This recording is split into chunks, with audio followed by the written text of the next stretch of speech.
வணக்கம். வெற்றிவேல் முருகனுக்கு அரோகரா. என் குருநாதர் எழுத்து சித்தர் பாலகுமாரன் சார் அவர்களை மனதார நமஸ்கரித்துவிட்டு உங்களுடன் உரையாடத் தொடங்குகிறேன். நான் உங்கள் ராம்ஜி. தெய்வீக குரல் அப்படின்னு சொல்லும் பொழுது நமக்கு டக்குன்னு நினைவுக்கு வருபவர்களில் டிஎம்எஸ் ஐயா ரொம்ப ரொம்ப முக்கியமானவர். டிஎம் சவுந்தரராஜன் அவர்கள் தமிழ் சினிமாவிலையா இருக்கட்டும் அல்லது பக்தி பாடல்கள் வரிசையிலையா இருக்கட்டும், நம்ம வாழ்க்கையில இரண்டர கலந்த பாடல்களை அவருடைய குரல்களால் கொடுத்துருக்கார். நான் பழனிக்கு பாத யாத்திரை பல வருஷங்கள் போயிருக்கேன். காரைக்குடியிலிருந்து பழனிக்கு 7 நாள் பாத யாத்திரை. அது மாதிரி பல முறை போயிருக்கேன். என்னுடைய தாய் மாமா இன்னமும் போயிட்டே இருக்கார். கிட்டத்தட்ட 42-45 வருடங்களுக்கு மேல அவர் பாத யாத்திரை போயிட்டே இருக்கார். காவடி எடுத்து என்னுடைய மாமா கோட்டையூர்ல, காரைக்குடி கோட்டையூர்ல ராமகிருஷ்ணன், ராமையான்னு பேரு, பிரமாதமா பாடுவார். பாத யாத்திரை போயிட்டு இருக்கு. அப்படி பாத யாத்திரை போகும்போது காலையில நல்ல பனியா இருக்கும். தைப்பூசத்துக்கு முதல் வாரம் கிளம்புவோம். அப்படி போகும்போது காலையில 4 மணிக்கு அப்படியே நடந்து போகும்போது டீ கடைகள்ல ஒரு பாட்டு ஒலிக்கும். ரொம்ப சன்னமான மென்மையான ஹஸ்கி வாய்ஸ்ல அந்த பாட்டு இருக்கும். அந்த பாட்டு வந்து டிஎம்எஸ் ஐயாவுடைய பாட்டு. உள்ளம் ஊருகுதையா, உள்ளம் ஊருகுதையா முருகா அப்படின்னு சொல்லும் போதே பழனியில முருகன் வந்து பாத யாத்திரையில வர நம்மளை தேடியே வந்துடுவார். அப்படி இருக்கும் அந்த பாட்டு. நமக்கு அப்படியே ரொம்ப இதமா இருக்கும். அப்படியே அந்த நம்மளுடைய பக்தி மூடுக்கு நம்மளை கொண்டு போய் நிற்க வைக்கிற பாட்டு தான் டிஎம்எஸ் ஐயாவுடைய அந்த குரல். சரி, இந்த உள்ளம் உருகுதையா இந்த பாட்டு டிஎம்எஸ்க்கு எப்படி வந்துச்சு? இந்த பாட்டுக்கு ஒரு பெரிய கதை இருக்கு. அதை பற்றி தான் உங்களோட சொல்லணும்னு ஆசைப்படுறேன். டிஎம்எஸ் ஐயா அவர்கள் வந்து மதுரையை சேர்ந்தவர்.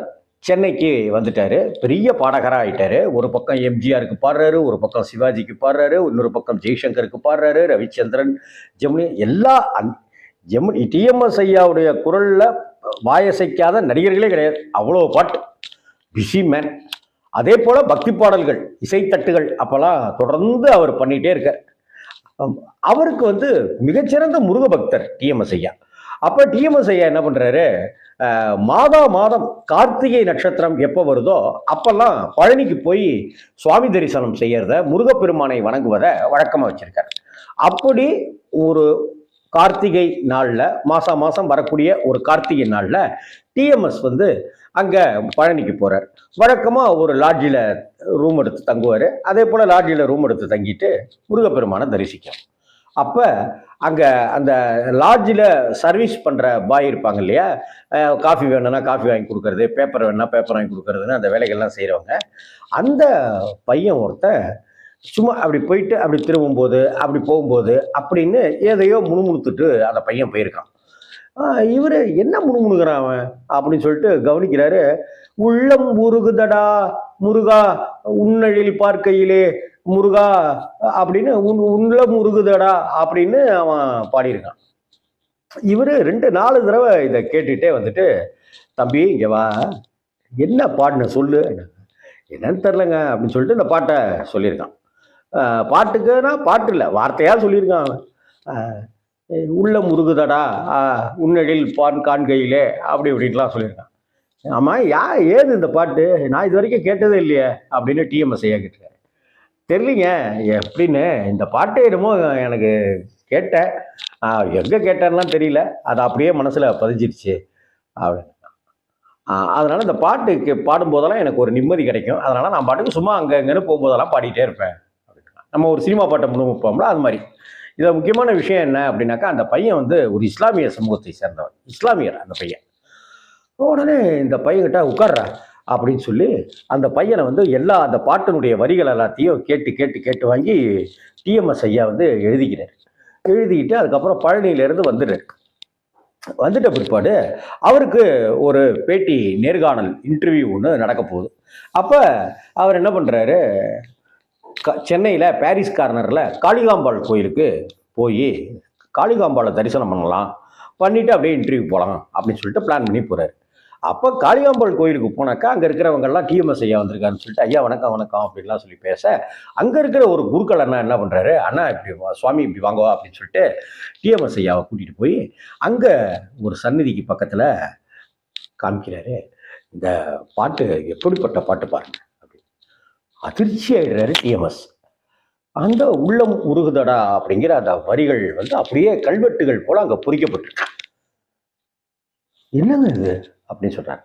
அந்த பாட்டை அப்படியே வரிகள் எல்லாம் கேட்டுட்டு அப்படியே பார்த்துக்கிட்டே வரவர் கீழே ஆண்டவன் பிச்சை அப்படின்னு போட்டாங்க. யார் இந்த ஆண்டவன் பிச்சை? யாருன்னு தெரிலங்க என்ன அப்படி அப்படின்ற தகவல்லாம் சொல்றாங்க. அதற்கு பிறகு அந்த ஆண்டவன் பிச்சை பற்றி விசாரிக்கும் போது அங்க காஞ்சி மகா பெரியவர் பற்றின விஷயம் ஒன்று சொல்லப்படுது. காஞ்சி மகா பெரியவரை ஒரு பெண்மணி சந்திக்க வராங்க. அப்படி பெண்மணி சந்திக்க வரவங்க அவங்களுடைய அலங்கோலமான கோலம் அதெல்லாம் பார்த்துட்டு யாருன்னே தெரியல, ஏதோ ஒரு சித்த பிரம்ம பிடிச்சவங்க போல இருக்கு அப்படின்னு சொல்லிட்டு அம்மா போமா இங்கெல்லாம் வரக்கூடாது போமா அப்படின்னு காஞ்சி சங்கர மடத்தில் சொல்றாங்க. காஞ்சி மகா பெரியவா அந்த பெண்மணியை பார்த்துட்டு மற்றவங்களெல்லாம் கூப்பிட்டு சும்மா இருங்க அந்த அம்மா உள்ள வரச்சு அப்படின்னு உள்ள வரச்ச உடனே பழங்கள் அது இதெல்லாம் கொடுத்து அந்த அம்மா கொடுக்குறாரு. அவர் எல்லாருக்கும் அதிர்ச்சி, என்னமோ சித்தபிரம்ம பிடிச்ச மாதிரி இருக்காங்களே அப்படின்னு சொல்லிட்டு விசாரித்த வகையில் அந்த அம்மா ஒரு காலத்தில் செல்வ செழிப்போடு இருந்ததாகவும் இப்போ அவங்களுக்கு ஆதரவாக யாருமே இல்லைன்ட்டும் அவங்க பாட்டுக்கு கோயில் கோயிலாக போய் உட்காந்துக்கிறது, அங்கே கிடைக்கிற சாப்பாடை சாப்பிட்றது, அங்கே சுவாமி தரிசனம் பண்ணுறது, ஏதாவது பாடுறது அப்படின்னு இருக்கிறதாகவே அவங்க வாழ்க்கையை ஓட்டிகிட்டு இருக்காங்க அப்படிங்கிறது அப்புறம் தெரிஞ்சுது. ஆனால் காஞ்சி மகா பெரியவா ஞானி இல்லையா, மகான் இல்லையா, அவருக்கு இது தெரிஞ்சு கூப்பிட்டு வந்துட்டு உன்னுடைய கர்மா வினைகள் எல்லாமே போயிடுச்சு, என்ன நீ வந்து சாதாரணமான ஆள் கிடையாதுமா, நீ வந்து ஆண்டவன் பிச்சை, அந்த ஆண்டவனுடைய பிச்சையால் உன்னுடைய எல்லா கர்ம வினைகளும் தீர்ந்துருச்சு, நீ என்ன விரும்புறியோ அந்த கோயில்களுக்கெல்லாம் போய் அங்கே சுவாமி தரிசனம் பண்ணுற பணியை பார்த்துக்கிட்டே இரு அப்படின்னு சொல்லி அனுப்பிச்சி வைக்கிறாரு. அந்த ஆண்டவன் பிச்சை அப்படிங்கிற வார்த்தையவே காஞ்சி மகா பெரியவா தான் அந்த பெண்மணிக்கு சொல்றாரு. அந்த பெண்மணி யாரு, என்ன, ஏது, எங்க இருக்காங்க, எப்ப இருந்தாங்க, இருக்காங்களா இறந்துட்டாங்களா எதுவுமே தெரியாது. இதெல்லாம் தெரிஞ்ச டிஎம்எஸ் அப்படியே மெய்சில் எடுத்து போய் அந்த பாட்டை அப்படியே டியூன் ஆக்கி பாட்டு பாடுறாரு. அதில் ஒரு மாற்றம் மட்டும் செய்கிறார். உள்ளம் உருகுதடா அப்படின்னு இருந்ததை இவர் அந்த தடா அதுக்கு தடா போட்டுட்டு ஐயா அப்படின்னு செத்துக்கிறாரு. உள்ளம் உருகுதையா முருகா உன்னடில் வான்கையிலே அள்ளி அணைத்திடவே அள்ளி அணைத்திடவே அள்ளி அணைத்திடவே அப்படின்னு இருக்கே.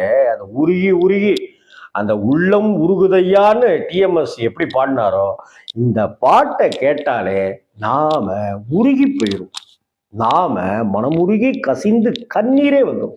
இந்த பாட்டை கேட்டு நான் பல முறை அழுதுருக்கேன், விகசித்து போயிருக்கேன் நான். இந்த டிஎம்எஸ் ஐயாவுடைய இந்த குரல்ல இப்ப இந்த பாட்டை கேட்டு பாருங்க, எத்தனையோ தடவை கேட்டிருப்பீங்க. இப்ப இந்த ஒரு இஸ்லாமிய சிறுவனுக்கு இந்த பாட்டு கிடைச்சது, அந்த இஸ்லாமிய சிறுவன்கிட்டேருந்து டிஎம்எஸ் ஐயா குறிச்சிக்கிட்டாரு. அப்ப அதுக்கப்புறமா சென்னை காளிகாம்பாள் கோவிலுக்கு அவர் வராரு. அந்த காளிகாம்பாள் கோவில்ல கல்வெட்டுக்களாகவே அது பொறிக்கப்பட்டிருக்கு, அதை கவனிக்கிறாரு. அதுக்கு கீழே ஆண்டவன் பிச்சைன்னு போடப்பட்டிருக்கு.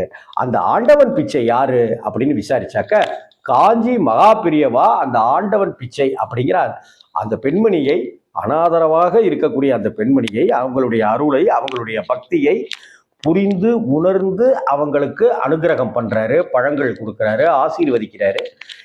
நீ ஆண்டவன் பிச்சைமா, நீனு ஆண்டவன் போட்ட பிச்சை, ஆண்டவன் பிச்சை நீனு அப்படின்னு சொல்றாங்க. இதையெல்லாம் தெரிந்து கொண்டு இந்த பாடலை எடுத்து பாடி இன்னைக்கு வரைக்க, ஏன் இன்னும் எத்தனை காலமானாலும் இந்த உள்ளம் உருகுதையா பாட்டு நம் உள்ளத்தை உருக வைக்கக்கூடிய ஒரு பாட்டு. இந்த பாட்டுக்கு பின்னாடி எவ்வளவு விஷயங்கள் இருக்கு பாருங்க.